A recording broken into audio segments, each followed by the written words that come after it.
Before we get started with today's show, I want to tell you just a little bit about our yearly 1517 podcast fundraiser, which is going on now. Every week on the 1517 podcast network, people hear something that they maybe have never heard before, that they are forgiven fully and freely on account of Jesus Christ. Maybe this was your experience as well. And in order to continue that mission, to continue to proclaim the gospel to more people, we are raising $200,000 this year, in particular to help us expand our use of video platforms. The good news is that we have already received half of that amount from a generous group of donors. And we're asking now that you, as our listeners, partner with us to help us raise the final $100,000 in order for us to reach our goal. In order to help us proclaim Christ to more people, please make sure to check out the link in the show notes and find out more about how you can donate. You can also do that by going to 1517.org/donate-podcasts. Welcome to Outside Ourselves Summer Break. I am Kelsi Klimbera. This summer, I'm taking a break from full-length interviews for this mini-series we've entitled Summer Break. In each of these shorter episodes, we are going to be taking a look at a particular piece of art, film, or literature with theological themes that point us to the gospel. Most of my guests will be familiar faces, and today, joining me again is my friend Brad Gray. Brad is a 1517 contributor. He is a pastor, and we are talking today about a favorite show of both of ours, the show Severance. Brad wrote an amazing article on the show Severance and its themes of suffering a few months ago, and so I thought it would be great to have him on to talk about where he sees that play out within the show. We talk kind of broadly in this episode about the show. There are not really any spoilers, so if you haven't seen the show yet, you should be safe to watch this interview, and hopefully it'll get you excited to dive into the 2 seasons that are already out now. So with that, here is today's conversation.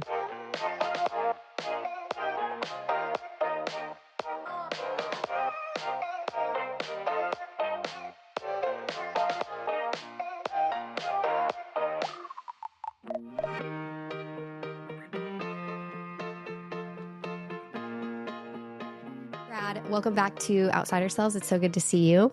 Always good to see you, Kelsi. Glad that we can make this happen.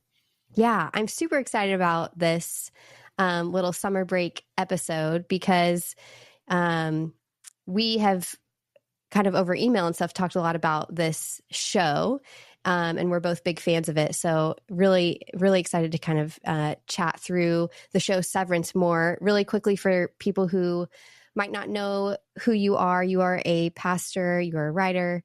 You write a lot for 1517, and you had a book released through 1517 a couple years ago called Finding God in the Darkness, which is really amazing. And really, you've written a lot about suffering at this point, quite a bit about Martin Luther's Theology of the Cross. And those are 2 things that you saw themes of in the show Severance. And I think that that's really kind of where we're going to be spending most of our time today as we talk about the show. So to get us started, maybe just give us a little bit about the show Severance. We're now through 2 seasons, so there's quite a bit of material there to cover. But tell those who are listening or watching who maybe are unfamiliar, what's kind of the premise behind the show Severance? Sure. Yeah, there's a lot to unpack. So the show Severance, at least how I understand it, is it was promoted and also like teased as this show that would be like a corporate parody, almost like The Office, but serious, like a serious parody of what it's like to work in the corporate world. And essentially the premise is that there's this new technology that is in the modern day that allows workers in a corporate world to sort of sever their minds into a innie and an outie. Like the innie is the one that stays, is the self, the person, however you want. There's a lot of ways we can go on that. Psyche, conscience. Yeah. Yeah. The consciousness that stays at work. And so whenever the outie, the person that is, we could say the original you, the original consciousness, whenever they clock into work, the innie takes over, so to speak, and they don't have any memory of the outside world. And neither does the outie have any knowledge of what they actually do on the inside world. So essentially that's the premise. There's this corporation known as Lumen Technologies. It's very vague in terms of what they actually do, what type of industry they're in. You kind of get the idea that there's some sort of technology company. And so there's all these different departments which have really fun names, like choreography and merriment from season 2 and macro data refinement, and on it goes. But essentially what we're introduced to is this world where there's this innie named Mark Scout, who is sort of piecing together that what he's been told isn't actually the truth regarding not only what he does, but what Lumen does, and sort of the emphasis and the impetus behind what it means to sever your consciousness into two severed consciousnesses, two severed personalities, if you will. Yeah. And what all that means. And there's a lot of depth behind that. And I think what makes the show so fascinating is not only just from a technical standpoint, it is exquisite to look at. The cinematographer is just amazing in terms of how they position and frame shots. So just from an aesthetic viewpoint, it is beautiful to look at. But also it is a very cunningly and wittingly written show. It, might remind some people of what was that political The West Wing, like in terms of like the language that's used in the show is like very purposeful. It's not like there's not a lot of wasted dialogue. There's everything is intentional in that show. Like 1000%. I've watched a few YouTube videos at this point about it, and just things that I hadn't picked up on, like the way that they often position red and blue in a frame. So red they use to signify the Audi world or Audis, and blue they use to signify innies. And so you'll often see, like, if they're in the office, they're wearing blue. There's also like some symbolism behind the way they use green in the show, but there will be like a shot of two cars, and it'll be like a red car and a blue car leaving the parking lot.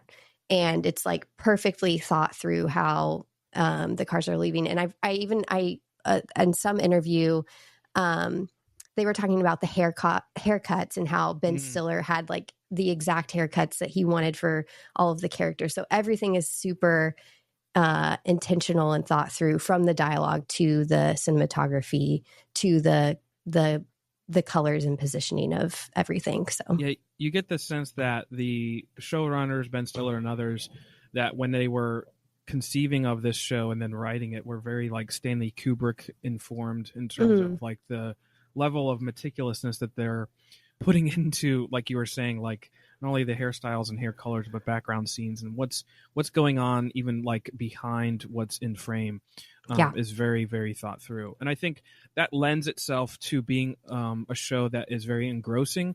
It's very captivating and compelling. As a viewer, you are like, Mark is very much, especially any Mark is very much your sort of representative, as you're sort of piecing together this world at the same time. And that's why he's a very likable character in that way. He's someone that you very easily want to root for. And I think that seeing how he pieces not only together his Audi's past, but sort of the underbelly of what Lumen is actually doing, I think lends itself to the viewer just really attaching themselves to him in a lot of profound ways. Walk us through a little bit more about Mark Scout and kind of his progression throughout the seasons, because I know there's quite a bit behind the reason he chooses as Audi Mark to get severed in the first place. So walk us through kind of what happens, what he finds out, even the progression of both his Audi character, because we see that character develop in a certain way, and then the innie character, as you've mentioned. Yeah. So what we piece together is that Mark's wife Gemma was involved in a really horrible, fatal car accident. A couple of years, I can't remember off the top of my head the timeline, but I want to say it's like 2 years from the start of the show. Essentially, Mark's been working at Lumen for 2 years, so he's been severed for 2 years, and essentially he severed himself because he couldn't essentially cope with the grief of losing his wife in such a traumatic way. And so his inability to process or reconcile losing his wife is what led to him wanting to have this place where he can go there and kind of forget about the trauma and the suffering that he's incurred. What's really fascinating is there's like little hints throughout season 1.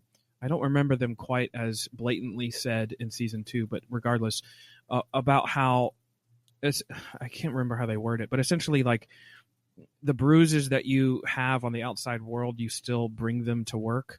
And so like, even though he's gone through this procedure to sort of, well, not sort of, but to quite literally compartmentalize that part of his life, that trauma, that suffering, that horrible grief that he's endured, it kind of transcends whatever, biotechnology has allowed him to do this severed thing in the first place. Like that is part of who he is, to the core of who he is, this thing that he's experienced, this darkness that he's suffered.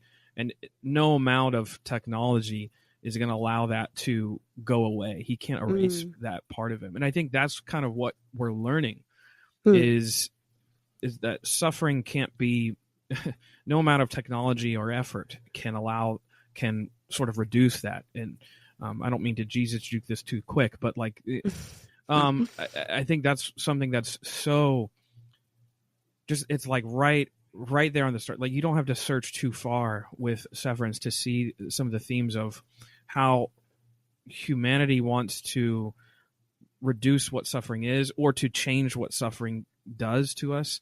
And you can see those theological themes quite on the surface, even if the showrunners, I doubt, were doing so intentionally. The unintended consequences of what they've written actually show us, I think, the foibles of the theology of the theology of glory, which seeks to say that we can refine our suffering. And I think that's what's really fascinating, is that Mark is in this department at Lumen called macrodata refinement. And so literally his old job, you come to find out, is refining the pain points, refining the memories or the moments of trauma from people's past, literally refining them away. Yeah. And I think it's a not very subtle way of saying that this is the way in which Lumen sees humanity's glory or achievement, and how they can bring the better you, the better self to the surface, is literally refining the pain away. Yeah, that's what we find. Well, that's kind of a big reveal in season 2, is that the whole goal of Lumen is to alleviate. So it's interesting because from the very beginning, you, as the viewer, you kind of realize that Lumen is this very sketchy, evil corporation. Like they don't really hide that. And yet you find out that their goal is very altruistic. They want to ideally take away all pain and suffering. And yet, as you have said, the fact that is a thing that we cannot remove ever, not only is that revealed in the second season, but we actually see that they've compounded suffering. They've made pain so much worse. And so you're not alleviating suffering. You're just trying to control it more and manipulate it more. Putting Band-Aids on it, putting coverings on it, trying to dress it up in a way that will allow you to manage it. And that idea of like managing our pain and our trauma and our suffering while appealing is beyond the ken of any human being. And I think that that's kind of what you find out. Like, no matter how much technology you employ, these points and moments of suffering, they do make us who we are, and we don't need to try to refine them away in order to learn that or discern that or discover that. And I think that's quite frankly the beauty and the hope of the gospel, is that we don't need to avoid these. We don't need to be proverbial ostriches and put our heads in the sand in order to try and get away from this reality of pain that we might endure. Actually, what the Theology of the Cross says is that that's right where not only our hope is found, but that's where our God is found. And what a great word of good news that we can give to sufferers, to those who are enduring not just, pain that Mark Scout goes through, but the real existential, corporeal pain. We can give them this piece of good news, which is the best news of all. There's also this theme in the show. I don't think it's as clear as the suffering theme, but there's one storyline, and Joey Goodall actually wrote a piece for us on this about the idea that in the show, and Lumen is not only kind of giving this false promise of separating the self from suffering, but also separating the self from sin. And this is kind of a thing that maybe they haven't outwardly promised as a corporation, but we see a character kind of try to do this. Like, he assumes that as a severed worker for Lumen, he can redo life and hopefully gain salvation through his Innie's good works, which obviously that's full of terrible theology, because it's this idea that salvation is based on works and goodness, but also I think kind of points to this very human tendency to think that we can separate to overcome sin or to overcome suffering. We can just separate from it and start over.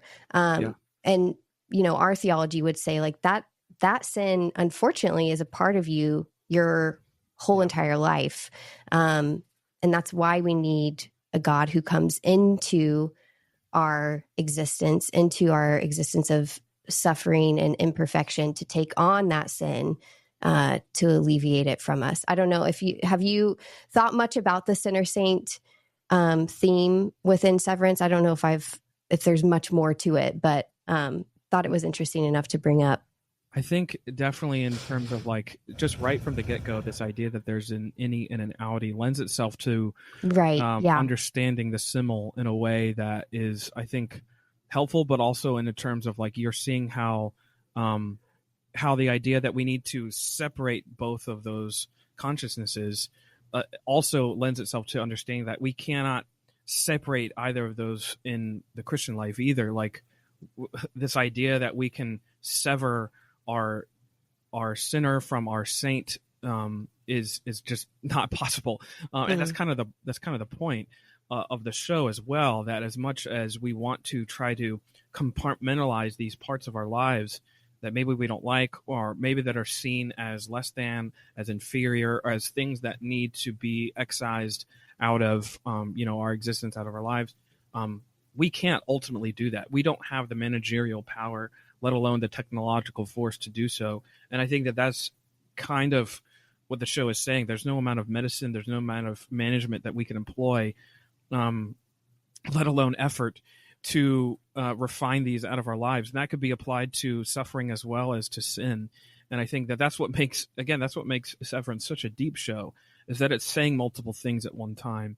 And it's saying all of these things in a way that show you just the inability of human effort in order to make these things so. And I think learning that in such a visceral way lends itself to a really profound realization. The profound realization is that we are incapable of it's like that ultimate moment where we're brought to the point of desperation, brought to the point of powerlessness, where we aren't able to do this. Therefore, we need to cry out for help from the outside, because no amount of internal or self-derived or self-conceived ability is going to make this so. We need help that comes from the outside, aka we need alien righteousness. We need this word from outside of ourselves, not to hit the nail on the head, to help us, because that's the only word that is ultimately good, is the word from outside of us. Yeah, and I think there's a stark contrast between that word and how it relates to our suffering, how Jesus relates to us in our suffering, versus this idea that we all have, that maybe if you can't overcome it, you can at least somehow separate or get rid of it, dispose of it. I don't know. I'm thinking of kind of that last in the final episode of season 2, where you see on full display what it actually looks like for, to not give too much away. So, Lumen has kind of achieved this full ability to sever the individual from their suffering, and you see what that looks like, and it's actually super grotesque, which is really interesting. Like, you would assume that it would fill us with hope or happiness that this person can't remember how they suffered in the past, and yet it does the opposite. Can you talk a little bit more about, I guess, what are we meant to do with our suffering? Because we don't want to just sit in it. No. We also don't want to like make suffering in and of itself a theology of glory and assume that that's the path to righteousness and salvation. So what does God's word and his alien righteousness give to us? What actually happens to suffering? Yeah, I think that's a great question because, again, Lumen in the show Severance, they are thinking that they are the ones who can refine and manage all of these points of pain and trauma, which is a really good mirror for the way we as human beings often understand our pain and trauma. We can manage it away, we can overcome it, we can do all these things with it, which again speak to theology of glory. But what are we biblically invited to do, welcome to do? And I think actually, funnily enough, I've been in the midst of studying and preaching through a series of sermons on the book of Habakkuk, which I think is, if for lack of a better way of saying, I think it's such an apt book for this conversation, because and not to get too expository here, but in the book of Habakkuk, the prophet is quite literally crying out in the midst of pain. He is a prophet crying out in the midst of seeing his kingdom, his home country, his homeland just disintegrate into ruin and corruption and violence. All kinds of injustices are being inflicted by the people of God, on the people of God. There's all kinds of suffering that he's seeing with his eyes, and he's crying out to God, God, why aren't you doing something? Why aren't you getting involved? And he cries out. God tells him that, there's this beautiful verse, Habakkuk 1:5, which talks about the idea where God responds to Habakkuk and says, step back and see, look at the nations and see. And he says, for I am doing a work in your days that you would not believe if I told you. And there's this beautiful way in which God responds to Habakkuk every time he unloads his grief. So much so that at the end, the latter half of chapter 1, he again unloads, God, how are you going to do this? Why are you going to bring this wicked nation as an instrument of justice on your people?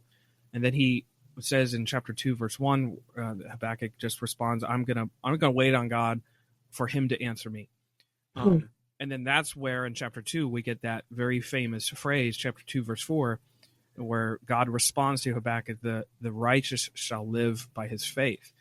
The point is, there's never a moment where God, and you could say this for Habakkuk, you could say this for Jeremiah, you could say this for David, and on we could go. There's never a moment where God rebukes his prophet for unloading his grief and his doubt to God himself. Yeah. Even when God is the subject of it, even when God is the object of it.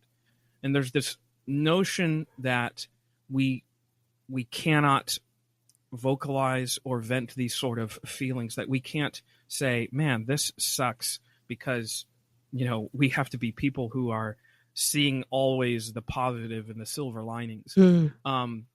But actually, if you look at the bulk of the word, not only is it a record of doubters, it's a record of sufferers who always are invited to bring their suffering to the feet of Jesus. Yeah. And if you want to be, really homiletical, we are invited. The Word of God invites sufferers to bring their suffering to the foot of the cross, because that's what's taken care of. That's where we find The grace in the midst of suffering is right there. And you could say that for Habakkuk and all of the others. You could say that to anyone else who is in the midst of a season of pain and agony and affliction. That's what the word invites us to do.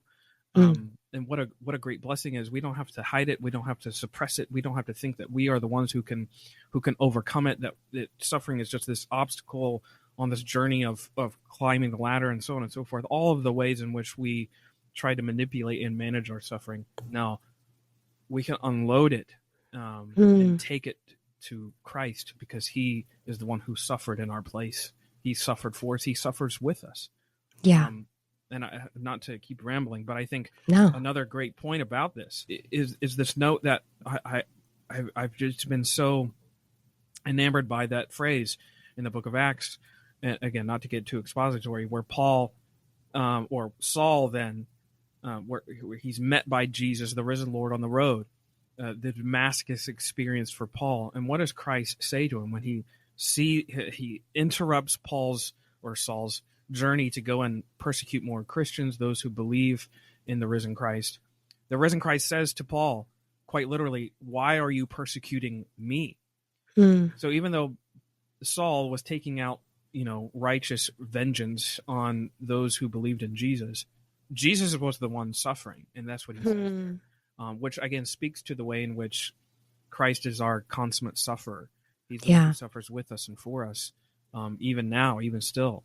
Even when Christians today endure persecution, or even when you and I, when we go through difficult seasons, Christ is with us, suffering in those moments as well. Which I think, again, it invites us, the gospel invites us to take that suffering to the one who suffers with us and for us. That's great. I feel like for me, this is the hardest. I don't know about you, but this is the hardest actually now with kids. Like because I can intellectually understand this, and I think be reminded of it through God's word for myself to an extent. But when I think about my kids suffering, I do not want that to happen. And I want to keep them from as much pain as possible. And so I think that speaking about it in this way and remembering to pray for our kids, as you've talked about, to be able to bring their own suffering to the foot of the cross, and then pray with them too, so that they know. I think my husband is really good at this, about reminding our kids, like, God is with you. He's promised. He hasn't.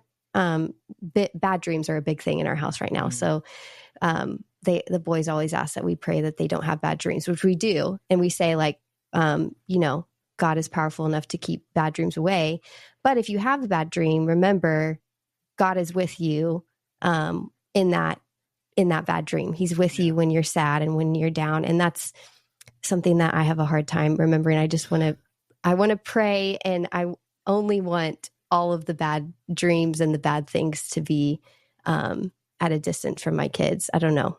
Well, and there's the rub, right? Because in a way, and I totally sympathize with that, and I totally get that, because in a way, as a parent, I want to be lumen for my kids. I want to refine all these points of pain out of their lives. I don't want them to have to endure that. I don't want them to have to. So in a way, you can understand. It's almost like the thing that unlocks the Gospels is realizing that you're probably the Pharisee.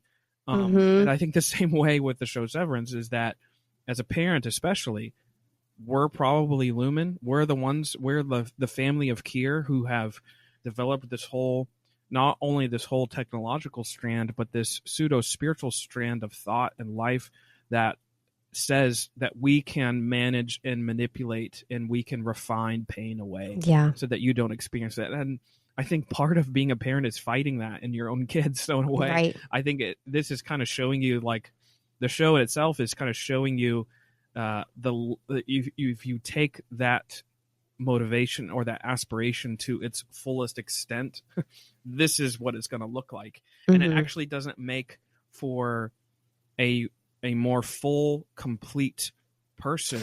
Actually, what you find out, especially through season 2, is the fact that it actually leaves them way more empty. It leaves them searching. It leaves them feeling like there's always, like, the impetus of the show is Mark's innie realizing and actually thinking that there's something beyond just what his world is, which is just working, clocking in and working. And that idea lets us know that this idea of severance doesn't lead to fullness. It actually leads to emptiness. And I think you can apply that to parenting. You can apply that to discipleship in the church. You can apply that to all of these different avenues by which we try to, again, be the managers. I think one of the realizations that I've come to, not just in ministry but in life, is the fact that by and large, those who preach grace, either through actual preaching or just through writing or whoever, those who preach grace often have a hard time putting into practice trusting the Holy Spirit to minister grace in people's lives. And more often than not, as ministry leaders, church leaders, parents, we want to insert ourselves into the equation where we are managing how that grace is manifested in people's lives, or how it takes shape in their lives so that their lives are taken or conformed to the image of Christ. And so that idea that we are always donning these manager hats is a temptation that is all too rife. And I think that one of the things of Severance, the show itself, is showing us the inability, the fiasco that results from that, because we don't have the capability to don those manager hats. We're not powerful enough. We are finite. And so I think it should be a show that humbles us. It should instill a lot of humility, because we are ultimately powerless, and we have to, again, trust this word from the outside. And I think as a pastor, that's really hard, because I want this word that I've just preached, I want it to be applied this way. Well, actually, I don't have a lot of acumen in order to make that happen. Actually, I just have to trust the Holy Spirit to do that. I think that scenario is difficult, but that's where faith comes in. Again, Habakkuk, the just shall live by faith. We are all theologians of glory, left to our own devices. It's only the daily death and life work of Christ that can make us theologians of the cross, I think. So that's, once again, good Luther, reminder. With the apt reminder, we need the gospel every day because we forget it every day. And once again, we come back to that. So let us be preachers of the gospel, even to ourselves, because we need it every single day, every minute, every day, really. It's really good, Brad. Well, where do you think the show is ongoing? Just final question for you. Where do you see the show going in the next season, or what do you, if anything, hope to kind of see? I don't know if you've thought about that at all. So the show, season 2, not to be too spoilery, it left on such an incredible cliffhanger that you understand, that a cliffhanger where you understand all of the motivations. You understand why Mark's innie did what he did, and you understand why Mark's outie is doing what he's doing, and why he's feels this sense of urgency. And so, the simpleton in me wants me to, is still hopeful for a quote unquote happy ending, and that everything gets resolved and reconciled between the innie and the outie. And I want that sort of moment where Kier and Lumen, all of that just disintegrates and they're revealed and exposed for who they are. My gut feeling is that I don't know if we're going to get that. I don't know if the show writers, what they have set up, I don't know if it's going to be geared towards that nice and clean and tidy reconciliation. Wholeness, that is a good thing to wish for in that show, because obviously I think that's all we've been talking about, but you're right. I'm not sure we're going to get it. So I guess we'll have to wait and see. I think we'll get it for some of the other characters, some of the refiners, I think we'll get it. And I think ultimately the real, like the two characters who've kind of come out as the lead characters, Helly and Mark, I think there's gonna be, like, that's where the real point of reconciliation is going to be. Like, I think I don't want to be a predictor, but I think one of them is not going to make it. So I don't know. That's just my gut feeling.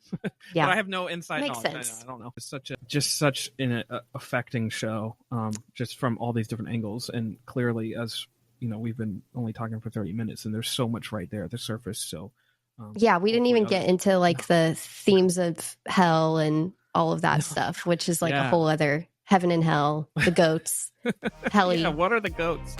We'll have to do a part 2 at some point. Yes, I think we should. Oh, thanks so much for your time. This has been great. Kelsi. Outside Ourselves is a 1517 podcast and show. To learn more about all of our podcasts and all of our shows, please go to 1517.org/podcast. Make sure you check out the show notes to see what's new at 1517. We have a couple of new books that are out or are coming out soon that you can either order or pre-order. And of course, I'd love if you haven't spent much time over at 1517.org, if you would go over there and check out all of the content that we have available.